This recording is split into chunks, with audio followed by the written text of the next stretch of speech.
Acabou nossa esperança. Foi aprovada nessa semana a taxação das blusinhas da Shein e dos processadores do AliExpress. A nossa única esperança agora é que o Lula vete esse projeto e acompanhe com ele a pressão popular.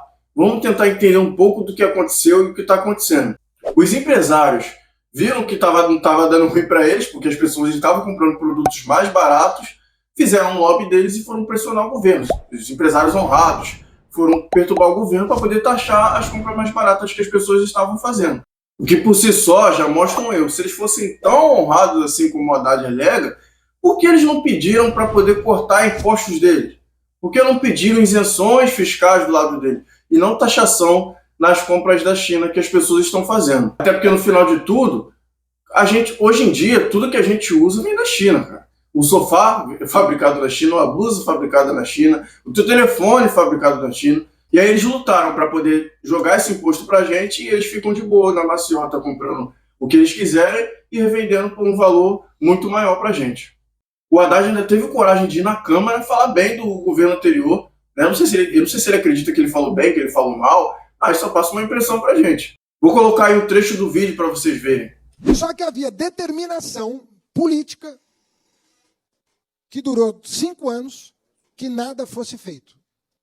Que um único remetente mandou 17 milhões de remessas para o Brasil, como se fosse pessoa a pessoa. Isso estava apurado pela Receita Federal, ninguém fez nada. Nada. 6 anos sem ninguém fazer nada. Vocês viram aí que ele falou da determinação política do governo anterior, e não querer taxar, e não querer fazer o controle, né? Falou que 17 milhões, zilhões de mercadorias passaram por um único remetente, né, durante 5, 6 anos. Eu acho que tem formas melhores de fazer esse controle. E não tacar a taxação em cima das pessoas alegando que está fazendo uma boa ação. Ele, nesse vídeo, parece que está falando que é uma coisa que todo mundo apoia. Ninguém fez nada, as pessoas, não sei o que, agora eu resolvi a parada. Parece que ele está falando isso, né?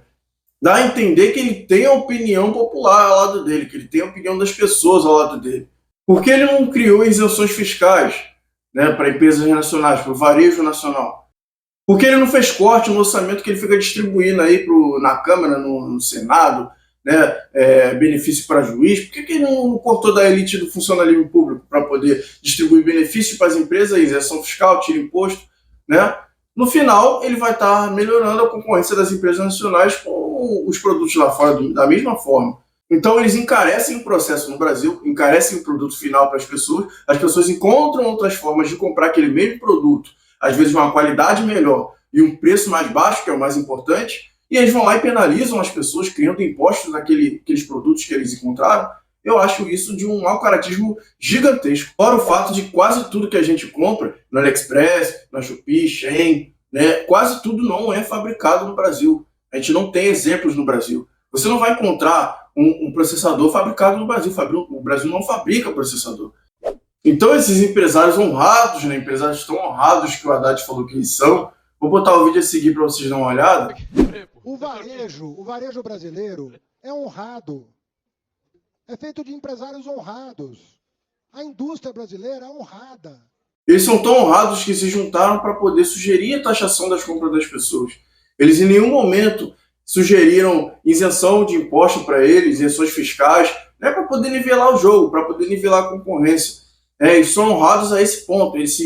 Receba-os no seu gabinete, que ele fala, que ele parece que são deuses do empreendimento, que vão chegar no gabinete lá e dar todas as soluções para poder tornar o mercado mais competitivo. E aí, no meio da catástrofe que rola até hoje no Rio Grande do Sul, né, a gente sabe que está acontecendo uma calamidade lá, mas no meio disso tudo, eles, em vez de estarem preocupados em prestar todo tipo de assistência ao Rio Grande do Sul, para poder acelerar o processo de recuperação, né, tanto reconstrução de casas, né, a volta dos comércios, voltar a normalizar a situação. O projeto Mover, e aí o Átila Lira, do PP, ele vai incluir esse texto no projeto, que nada tem a ver uma coisa com a outra.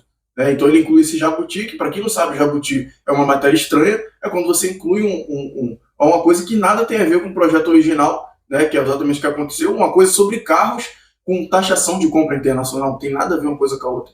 Então ele incluiu esse texto lá, a Câmara votou, aprovou, né, e ninguém estava olhando mesmo, foi na surdina, né, todo mundo estava focado no Rio Grande do Sul, nos problemas que estão acontecendo lá, eles aproveitaram e aprovaram isso aí. Foi para o Senado, o Rodrigo Cunha, do Podemos, tentou retirar, e a gente não sabe se foi uma jogada de marketing, né, para deixar ele de bonzinho na história, ou se realmente a intenção dele era fazer uma coisa justa. Né? Ele foi lá e retirou esse texto, né? É uma medida para poder incluir algum texto, né, naquele projeto ali. E eles fizeram exatamente isso, criaram um destaque e incluíram de volta o texto de taxação no projeto original. A coisa foi tão sem vergonha que teve votação simbólica. A votação simbólica, para quem não sabe, é a votação que ele não deixa claro quem votou contra, quem votou a favor. É um ensaio, praticamente. Sabe aquela coisa de moda Bangu? Ah, quem votou contra, contra se declara. Aí alguém levanta a mão, quem não levantar votou a favor. Você não sabe exatamente quem votou contra, quem votou a favor. As pessoas não se manifestam, entendeu? E a votação nominal é justamente o contrário. É a votação que você sabe exatamente quem votou contra e quem votou a favor. A pessoa vai lá e fala, contra o presidente, a favor, presidente, porque isso. Entende? Então essa é a diferença. Então a votação foi simbólica, né? Ou seja, uma votação que não deixa nada claro para as pessoas, quem votou contra, quem votou a favor, e foi aprovado. Temos alguns exemplos de senadores que votaram contra porque eles fizeram questão de se manifestar. Por exemplo, o Flávio Bolsonaro, o próprio Rodrigo Cunha ou o Rogério Marinho. Esses senadores chegaram a se manifestar e falaram, não quero, não é legal e tal. São exemplos, claro que teve outros, mas são exemplos de senadores que votaram a favor e chegaram a se manifestar. Mas não foram suficientes. A medida acabou sendo aprovada no Senado. Como o texto voltou, eles encaram como se não tivesse alteração. Ou seja, já era, agora é só a mesa do presidente. Algumas medidas que tiveram alteração voltaram para a Câmara para ser analisadas. Mas essa parte do projeto não. Essa parte vai direto para a mesa do presidente, porque eles encaram que foi uma votação normal e não teve alteração nenhuma. E agora, se o presidente sancionar, isso vira lei. Se vira lei, a gente toma 40% de imposto sobre os produtos, abaixo de $50. Para quem quiser dar uma olhada mais ou menos de como funciona essa conta, eu tenho shorts que eu fiz, vou deixar aí em cima para você dar uma olhada. Lá eu explico mais ou menos como é que funciona. E aí o Lula faz um videozinho dizendo que vou vetar ou vou sancionar. Né? Ele mesmo assume que tem pessoas que vão no exterior e compram $1.000, tem isenção de $1.000. A gente não pode ter isenção de $100, mas o pessoal pode ter isenção de 1.000. Quem tem dinheiro, né, como ele mesmo disse, a classe média alta, tem isenção de $1.000, mas a gente não pode ter isenção de 100, de 50. Ele disse que é vetar ou sancionar. Para quem não sabe o que é vetar ou sancionar, eu tenho um vídeo também aí no canal sobre vetar, o que é o veto, o que é o veto integral, o que é o veto parcial. Dá uma passada lá, dá uma olhada, que você vai entender mais ou menos como é que funciona. Ele disse que é vetar ou sancionar, só que logo depois o líder do governo do PT garantiu que ele vai sancionar a medida. Ele garantiu, ele fez a garantia. E vamos lá, gente, como foi um acordo, eu vou deixar um vídeo também disso, deles meio que vazando, né, que fizeram um acordo. Tem acordo, presidente, por que não vota simbólico? Acordo, presidente. O novo não tem votos para pedir nominal, presidente. Só o novo não tem número para pedir nominal. Zé Guimarães, o que o senhor está dizendo? Presidente, não se diz no microfone. Eu quero saber o seguinte. Então, como foi um acordo, um grande acordo deles com o Congresso, o Parlamento, junto com o governo, a tendência é sancionar, gente. Isso está mais do que claro. A tendência é sancionar. Eles não vão fazer um acordo para poder o Lula chegar na hora e vetar. Ou ele vai vetar, que está jogado. Ou ele vai vetar para poder sair bem na foto, gente, vetei, vetei aqui, não vai... E aí o Congresso, ele derruba o veto dele, ele sai bonitão na foto, o Congresso sai de malvadão, né? O Congresso vai aceitar esse papel aí, o Lula sai de bonzão na foto, né? Dizendo que vetou, que fez o que ele podia e não sei o quê, ou ele simplesmente vai sancionar e dar uma justificativa, gente, para melhorar aí a concorrência e não sei o quê, blá, blá, blá. Claro que isso não vai descer na goela das pessoas, eu espero que não desça. Ou seja, sinceramente, eu não vejo saída, certo? Ou vai ser aprovado de um jeito, ou vai ser aprovado de outro. Eu simplesmente, minha esperança já acabou. E sabe o que é engraçado? Eles falam tanto de concorrência nacional, tanto de competitividade, indústria nacional, sendo que, por exemplo, na indústria de eletrônicos, quase tudo, cara, não é produzido no Brasil. De baterias a processadores. Tudo praticamente é feito na Ásia, né? Sendo que a única empresa que fabrica alguma coisa aqui no Brasil é a Ceitec, que é uma empresa estatal que foi criada em 2008 e de 2010 a 2018 ela recebeu 600 milhões de reais do governo federal e causou um rombo de 160 milhões. Ou seja, recebeu 600 e causou um prejuízo de 160. É uma empresa, inclusive, que praticamente declarou falência, falou que ia tirar ela, né, desfazer ela, depois o Lula voltou atrás, falou que não ia desfazer, e agora estou tentando achar formas de botar ela para funcionar direito. Recentemente tivemos a Qualcomm, que falou que ia criar fábrica aqui, né, que ia investir e tudo mais, mas, né, por surpresa de ninguém, desistiram por conta de questões tributárias, que é exatamente o que está atrapalhando tudo no Brasil. Tanto o exterior, tanto o nacional, porque, cara, a questão tributária é sempre um problema aqui, tornando inviável a produção de muitas coisas aqui no Brasil. Como eu falei, quase tudo vem de lá de fora.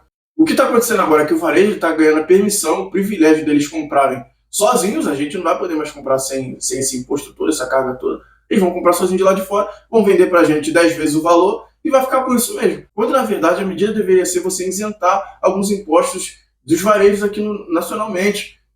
A gente sabe que o varejo ele é sobrecarregado de tributação. Como eu falei, a carga tributária no Brasil sempre é o problema. O varejo ele paga muitos impostos, tem PIS, tem COFINS, tem IRPJ, vários tipos de impostos. Eles poderiam simplesmente criar benefícios para os varejos nacionais.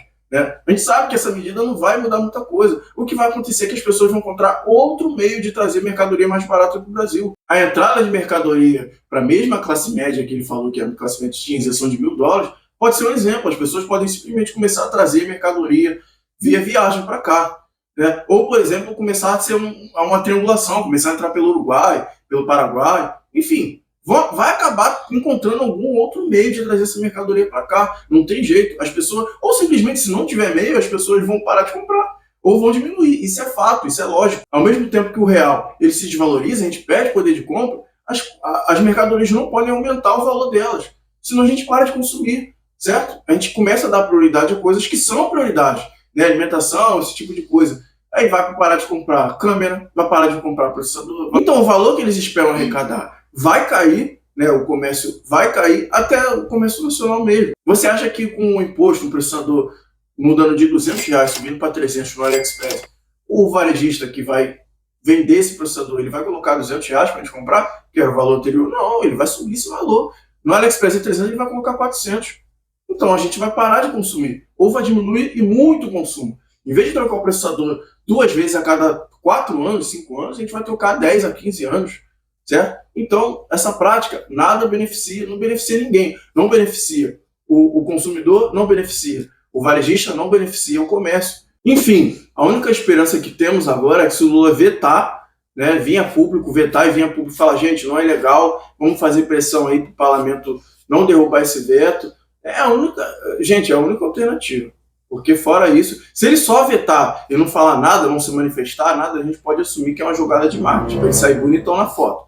A única alternativa é ele vetar e chegar na rede social dele, na televisão, ele adora fazer isso, chegar e nesses comícios que ele faz, nessas reuniões aí, gente, vamos fazer pressão aí, o Congresso não pode derrubar esse veto, é uma medida importante para as pessoas, é a única forma que aí o pessoal, os deputados, os senadores vão chegar e falar, opa, próxima eleição eu quero me reeleger. Então os senadores vão dar um pé atrás, os deputados vão dar um pé atrás e vai acabar deixando esse veto da forma como está. É a única esperança que a gente tem.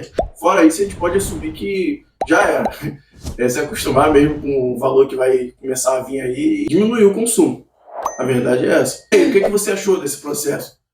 Como é que as coisas andaram? O que aconteceu?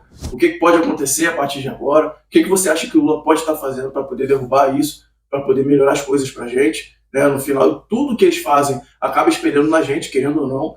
Então, essa medida não é diferente. Então, dá um like aí, faz um comentário, dá sua opinião, se inscreve, é muito importante para poder estar produzindo mais conteúdo para o canal. E até a próxima.